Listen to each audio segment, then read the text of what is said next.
Top of the morning, Pulaa's Peace Saints. I am Pulaa Montz, your inner voice magnified. So it is a Monday. You know, I love my Mondays because really it is a fresh start to the week. And I'm hoping that as excited as I get on Mondays, I'm really filtering those energies into your home, into your heart, and into your spirit. That you're starting to adopt the sensation of getting excited for Mondays because it gives you a chance to start all over again. So today, I want to talk to you about who do you say you are? As you are starting the week, have you decided who you are? So one of the reasons why I decided to study psychology was to try and understand, why do people act differently to the same situation? I know people are different, but what makes us so different that we could grow up in the same community, say a poor community for instance, and one of us actually excel and become something in life, does great things with their lives, while the rest of us stay in that community, do nothing with our lives, and blame our situation. I mean, so many times I've asked myself, but why do people that I grew up with excel so much and I'm sort of lagging behind? I mean, we grew up in the same school, we grew up in the same community, but they seem to be doing well. So this is one of the questions that bothered me a lot. So it came to this question: who do you say you are? Because the more I study people's behavior, the more I realize that we actually act in accordance to what and who we believe we are in the inside. For instance, if you believe you are an athlete or you are a soccer star, you spend most of your time on the soccer field, you spend most of your time exercising, making sure that you're eating well. Why? Because you're an athlete. You believe that you need to take care of your body. You need to look good in order to perform your best on the field. And you know that in order for you to be a star, you need to put in the hours in the field of practice day in and day out so that you continue to be a star. So the minute you believe yourself to be a star of a team, then the pressure is on for you to keep that title. The pressure is on for people to see that actually you are the star, not the person that they've been thinking that is a star. So it is what we believe inside that pushes us into a certain action.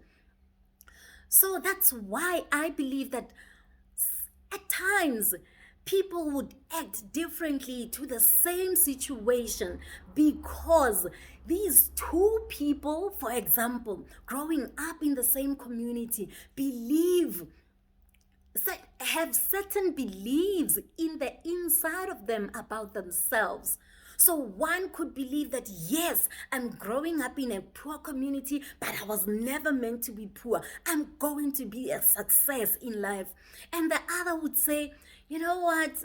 My mom didn't go to school. My dad didn't go to school. None of my siblings are educated. That means this is who I am. It is in my DNA not to finish school. That's why you'd find two people, one excelling and one staying behind. Because I believe it is the things that we believe about ourselves that lead us into action. For instance, throughout my basic education life, I believe that I was one of those top learners. I mean, academically, I knew that I had to be one of the top 5. At least that's what I believed deep down in me. But the other belief that I had was that, but I'm not intelligent. I'm not like extremely intelligent. So for me to be one of the top 5, I need to put in the hours. And throughout my basics schooling, I did that. I really put effort into my studies because I knew that if I didn't study, then probably I wasn't going to be as good as I was. So I made sure that I put in the hours day in and day out to make sure that I keep getting the results that I used to get. I got to tertiary, I made friends, and because in tertiary, like I've shared before, I had never defined who I was exactly. I lost myself somehow along the way. I just didn't know who I was anymore. I started picking up the beliefs of other people, the beliefs of my friends.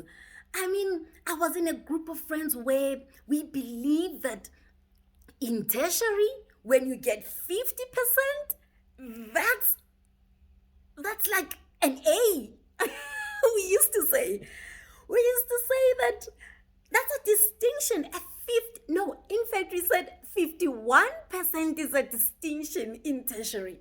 So I picked up that belief, not because that's what I believe, because I hadn't defined who I was as a student in tertiary. So when I heard my friends have such definitions, I started internalizing them and adopting them as my own.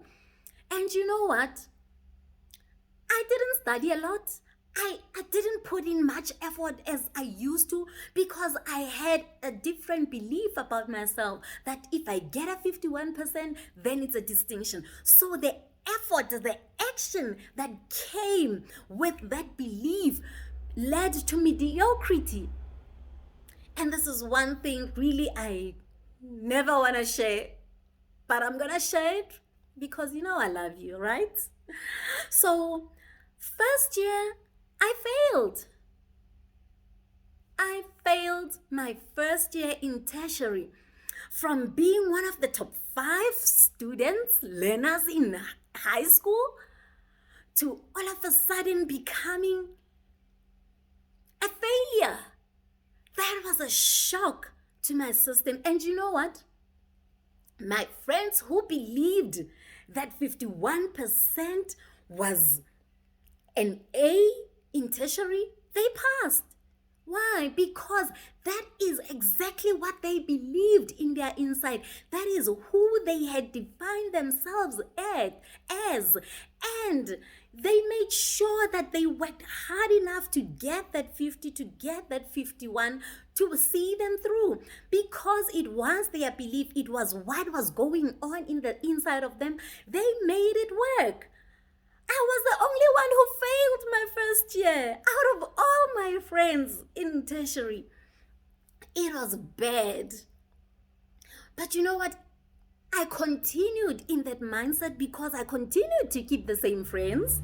Luckily, they didn't leave me out of their circle because now I was the first year and they were second years. They still accommodated me. I was still friends with them until they left me in tertiary. I remember the first day I stepped in tertiary on the 4th year when all my friends were gone and I was there alone. That was a sad moment in my life. A moment I'll talk about some other time. I'm not ready to talk about it now. But that was one of the worst moments in my life, right? But then something happened. Because they left me, I was alone. I started thinking again to myself, rediscovering myself and asking myself, but who am I now that I'm alone? My friends are not there to tell me what to do. My friends are not there to share their experiences so that I can adopt them for myself. So I was left alone in this place to try and figure out life on my own. And then I started remembering the kind of person that I had always been or wanted to be. I always wanted to excel. So I passed my 3rd year, which was in 4th year actually. I passed well. in that year as compared to the first and second year, because then I had developed that sense again of saying, but who am I? What do I want out of this life? I then moved on into the corporate world. And then at some point, listening to one of our celebrities explaining themselves as a brand, and then I adopted that into my life. I decided that Puleng Matlapeng at the time was going to be a brand. Nothing would ever leave my desk that I couldn't defend, even to the CEO of the company. Yes, even if I've made a mistake in a report, but the point is, I would at least be able to defend what I did to show that I actually thought about the report that I produced. So that is the kind of person that I started defining myself as an employee. So throughout my working life, I knew myself as a brand. I understood the things that needed to leave my desk were things that I was comfortable with. And today here I am. I am a brand, Pulaa Montz. I didn't know this is what I was paving. But the most important question that I want to ask you is, who do you now say you are? Have you defined for yourself? Because you know what? Your actions are aligning exactly to the person that you believe you are. Define today, if you've never done it before, who you are. Then you'll see your actions will follow through. I am Pulaa Montz, your inner peace and purpose coach.